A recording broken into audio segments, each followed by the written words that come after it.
Welcome to Study Loop.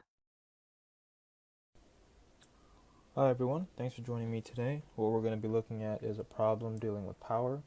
What we have a car that is resting upon a platform that is hydraulically lifted up to a height h. And what we're asked to solve for is the average power that is required to raise the system and the electrical power required if the mechanical power efficiency is 82%. We're given the mass of the car, the mass of the platform, the height to which the platform and car are raised, and the time that it takes to raise these two objects up to that height. So what we're going to do first is find the average power required to raise the system. We know that power is equal to delta work over delta time. And let's go ahead and just draw a free body diagram of the car and the platform. So I'm just going to draw it actually as a bulk mass. So we have an MC, M plate, and what we're just going to have is a weight force acting down and the force lifting up,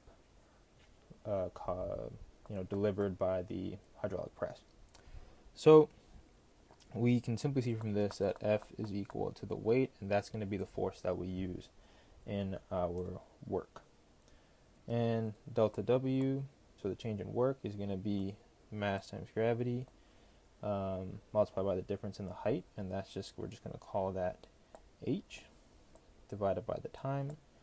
And luckily we know all these quantities. We know the m is simply the sum of the mass of the car and the platform, g is 9.81 meters per second squared, h is 2.8 meters, and delta t is 15 seconds. So with all these variables that we know the values for, we can plug these in and get a power out of 2,747 watts.